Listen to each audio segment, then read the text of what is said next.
Buenas tardes a todos los amigos del canal. Vamos a ver un nuevo video. En este caso vamos a empezar a estudiar el tema de losas de hormigón armado. Van a ser varios los videos, de tal forma que no sean tan extensos. Comenzamos. Nosotros sabemos que en general las estructuras de hormigón armado con hormigón hecho in situ son altamente monolíticas y tienen continuidad en su totalidad. No obstante, o sea que afectada o colocada una carga en un determinado punto va a afectar a la casi totalidad de la estructura con mayor o menor intensidad. Desde el punto de vista del análisis de cada uno de los elementos, es usual que los descompongamos y analicemos los elementos como elementos típicos, tipo losa, tipo viga, tipo columna, tipo tensores cuando trabajan a tracción, tabiques, bases que podrán ser aisladas, combinadas o plateas de fundación, como vemos en el esquema de la estructura real de este edificio modelado espacialmente, o eventualmente cabezales y pilotes cuando son fundaciones indirectas. Entonces, si bien la estructura es altamente hiperestática, es usual descomponerla en elementos y analizar esos elementos considerando las condiciones de continuidad para hacer el diseño correspondiente. Con respecto a las losas, ya hemos hablado en los videos previos de vigas, de columnas y de tensores. De vigas nos falta tratar el tema de diseño a corte y a torsión. Y con respecto a columnas nos falta tratar el tema de columnas esbeltas, pandeo. Pero por lo menos vimos las primeras etapas. También vimos tensores y elementos solicitados a compresión simple. Vamos a hablar unos minutos sobre una introducción del tema entonces losas, elementos bidimensionales con cargas normales a su plano. Tienen un pequeño espesor frente a las restantes dimensiones. A comienzos del siglo, verdaderamente se conocía muy poco sobre cómo se comportaban las losas de hormigón armado. En realidad se conocía muy poco de este nuevo material que teníamos, maravilloso hormigón armado, donde se conjugaban las propiedades del hormigón con las armaduras incorporadas al mismo. Por eso, debido al desconocimiento del comportamiento real de estos elementos, en general se hacían patentes y se realizaban ensayos de carga previo a la puesta en servicio de las estructuras. Para de esa forma, el proyectista, como no había códigos o reglamentos o teorías desarrolladas, pudiese garantizar a los usuarios el buen uso y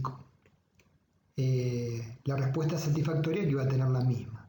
Esta foto es de 1894, en donde el diseñador muestra la conveniencia de su producto mediante un ensayo de carga. ¿Sí? En muchas de las fotos se lo ve al mismo proyectista abajo de la losa para demostrar la confianza que tenía en su producto. Con respecto al diseño de sistemas de losas, hasta la década del 50 el análisis se basó básicamente en la teoría elástica. Después vamos a ver que posteriormente se desarrolló la teoría de diseño límite, método de rotura. Después se desarrollaron otros métodos como el método de las franjas, que eran intuitivos. Y más adelante se comenzó con el desarrollo de los métodos a través del apoyo de software, que revolucionó el análisis naturalmente y nos permitió a través de distintas formas de modelar las losas, ya sea como elementos de barras, como emparrillado equivalente o elementos bidimensionales, resolver sistemas más complejos. Originalmente la teoría elástica de placas se fundamenta en ciertas hipótesis. Esto es parte de las materias previas que los que sean estudiantes han visto en la llamada elasticidad.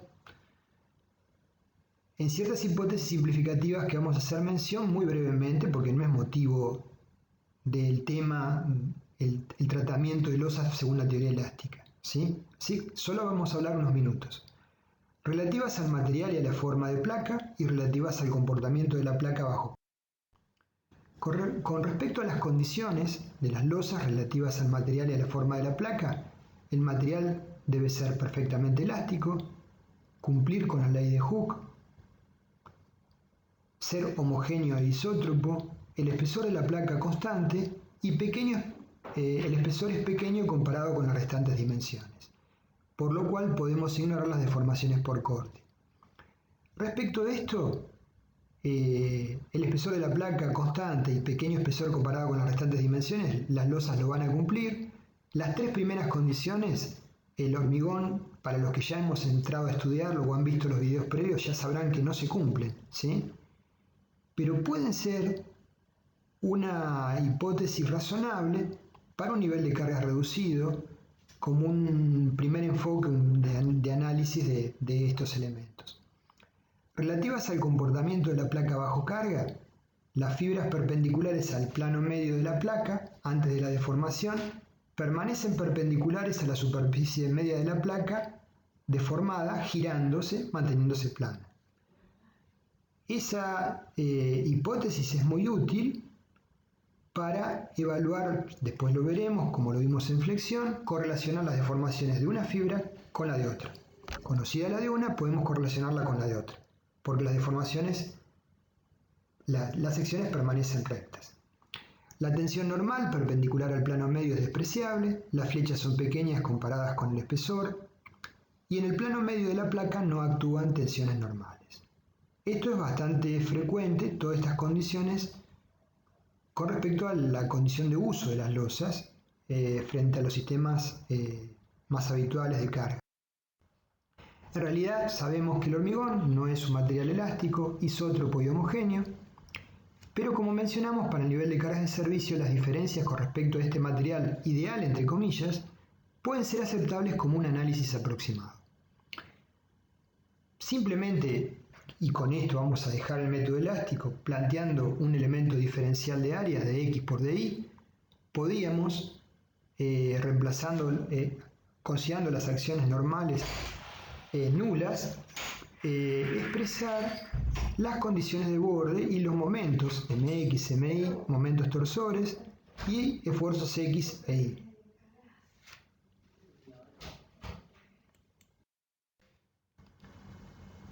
Entonces vamos a ver algunas de las variables que mencionamos. Omega sería la deformación de la placa según el eje vertical Z, D es la llamada rigidez de la placa, igual al producto del módulo elasticidad D por el espesor H al cubo sobre 12 menos 1 menos mu al cuadrado, donde mu es el coeficiente de Poisson, y esto permite calcular las solicitaciones en función de la superficie media deformada, cuya ecuación diferencial es conocida como ecuación de Lagrange. Observamos, en derivadas cuartas. Igual a la carga sobre el término de rigidez de placa D. Conocidas las condiciones de sustentación de la placa en estudio, condiciones llamadas condiciones de borde, articulado, empotrado, libre, se pueden desarrollar la solución de problemas, series, diferencias finitas o elementos finitos que permiten obtener los valores de omega, posteriormente los momentos y a partir de ellos las tensiones. En la teoría elástica se cumplen las siguientes condiciones, como recordamos para los que lo han estudiado o refrescamos conceptos. Equilibrio, se satisfacen las condiciones de equilibrio en cada punto de la placa, entre cargas y esfuerzos y entre esfuerzos y tensiones. Compatibilidad, se satisfacen las condiciones de vínculo en los apoyos. Linealidad, las tensiones son proporcionales a las deformaciones y por lo tanto los momentos flectores son proporcionales a las curvaturas. El estudio mediante la teoría de elasticidad de losas rectangulares aisladas con condiciones simples de borde es factible realizarlo a través de tablas preparadas a tal fin que parten de suponer que el desplazamiento normal al plano de la losa en correspondencia con las vigas de apoyo es nulo, descenso nulo. ¿Qué estamos queriendo decir con esto? Que la rigidez flexional de las vigas de apoyo la consideramos infinita. Esto es una simplificación. Las vigas no tienen una rigidez flexional infinita. Es una simplificación que cuando la rigidez de las vigas está en el orden de la luz sobre 10, la luz sobre 12, sin hacer una consideración de la intensidad de las caras que la volverían más compleja, puede ser razonable, pero cuando empezamos a trabajar con vigas de mayores beltés, como vigas chatas, esa rigidez infinita se empieza a alejar bastante esta hipótesis de la realidad. En este caso, si las losas presentaran esta situación, rigidez flexional infinita, analizarlas en forma independiente, con las condiciones de borde adecuadas, si es una losa aislada y está apoyada en vigas, supuesta simplemente articulada con los diagramas de momentos flectores y torsores que vemos. Si hubiera continuidad, naturalmente las condiciones del lado continuo cambian y hay momentos negativos. Bueno, es una posibilidad de análisis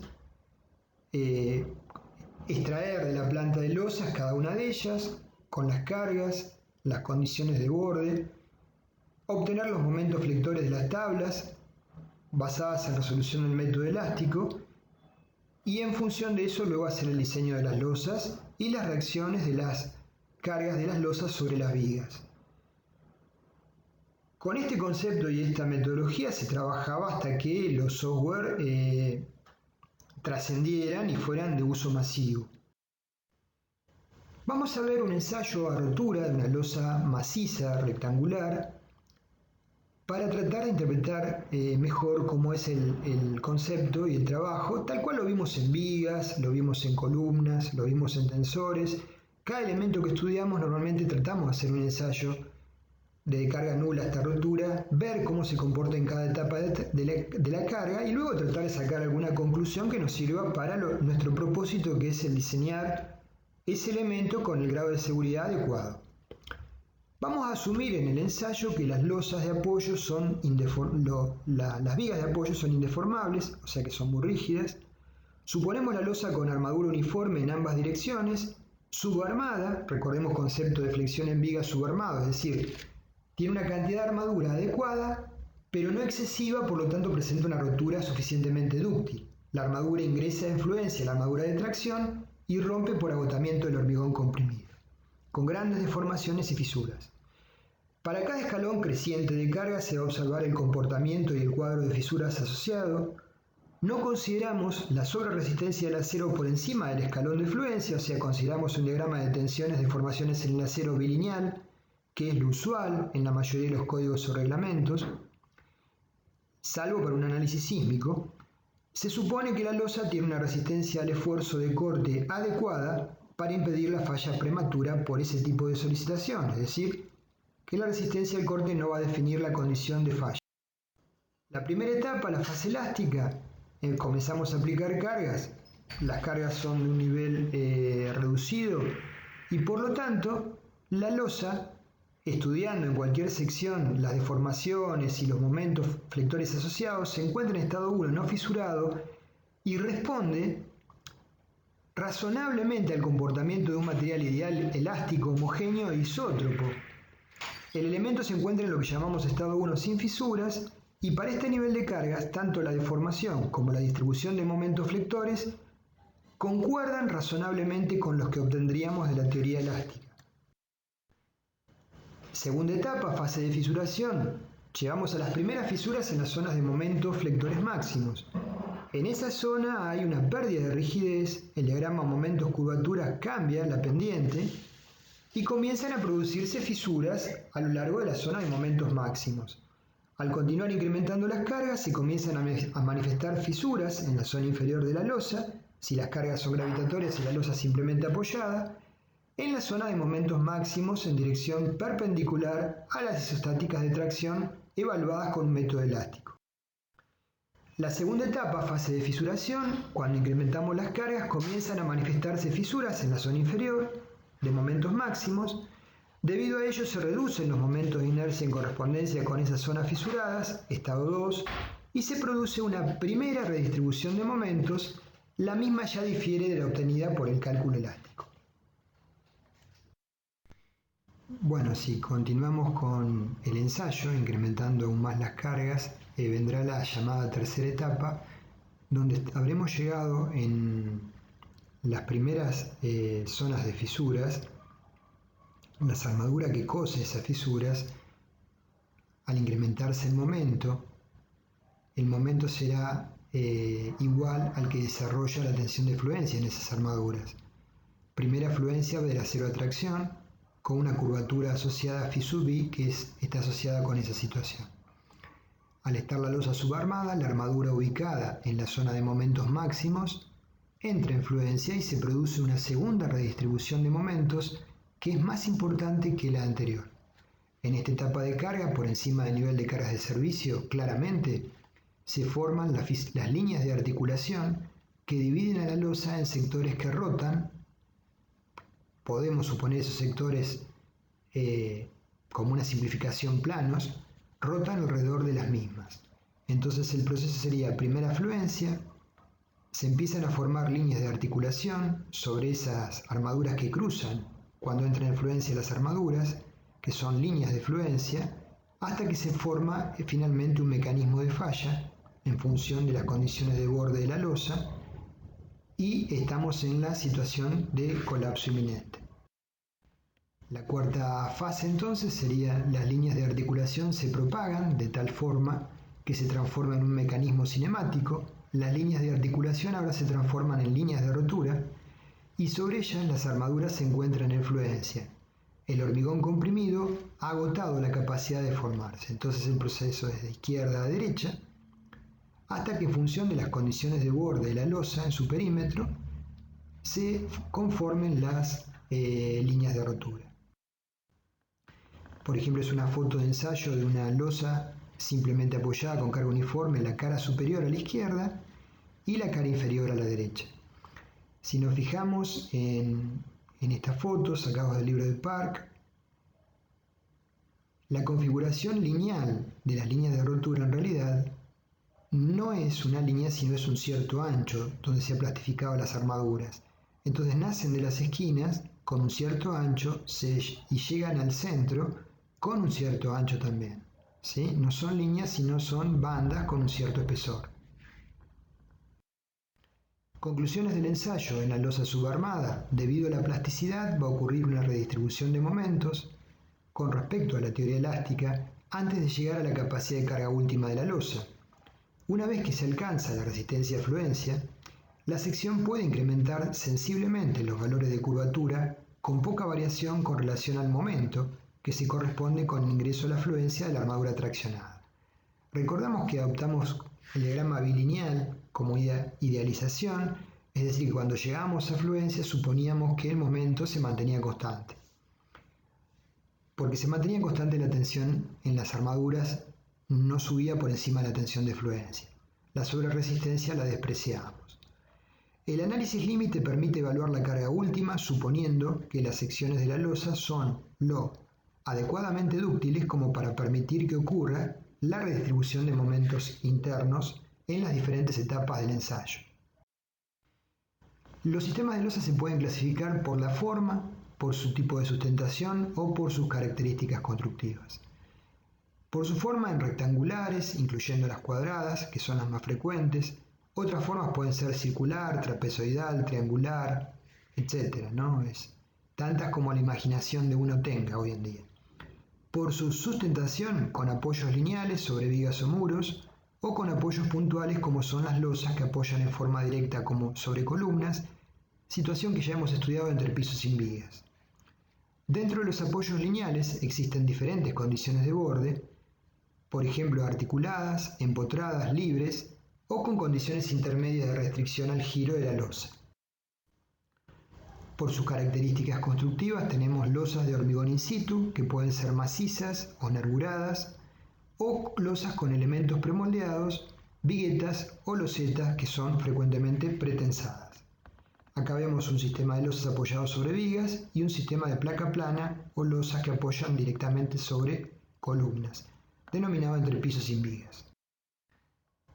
Acá vemos entrepiso sin vigas con cabezales o abacos para engrosar la zona de vinculación de la columna con la losa y abajo losas nervuradas en dos direcciones para alivianarlas cuando las luces entre apoyos son importantes, se aligera el peso propio, haciéndolo macizo en correspondencia con la zona de contacto con la columna para evitar el fenómeno de punzonado. y aparte para poder tomar adecuadamente los momentos flectores negativos. Esta es una foto de una losa conformada por elementos premoldeados en las columnas, vigas y las losas huecas. Este sistema es muy rápido, lo hemos utilizado nosotros muchas veces en obra y es realmente eficaz,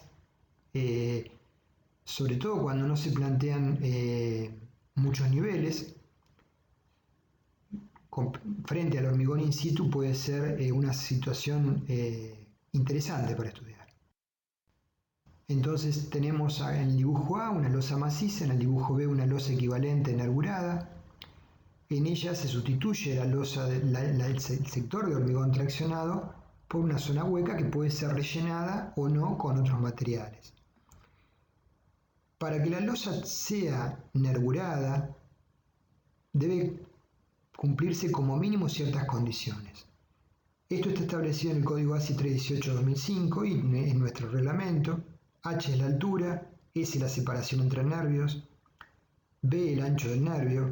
El ancho del nervio como mínimo debe ser mayor que 10 centímetros, la separación entre nervios no debe superar los 80 centímetros y la altura entre el fondo de viga y el fondo de losa no ser mayor que 3, veces el ancho mínimo del nervio.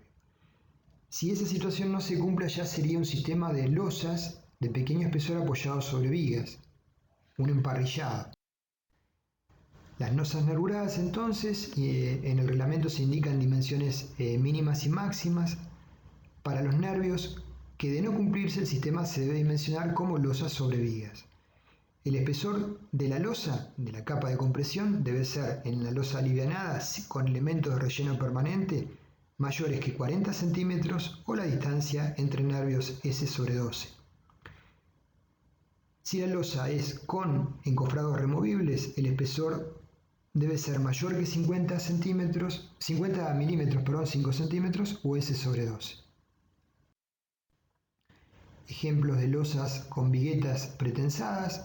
Este tipo de losas que se desarrolla una capa de compresión in situ y la tracción es tomada por las viguetas pretensadas. La capacidad de carga depende naturalmente de la característica de la vigueta pretensada. Hay que tener el catálogo del fabricante, conocer las solicitaciones y a partir de ahí decidir qué vigueta voy a colocar para no cometer errores.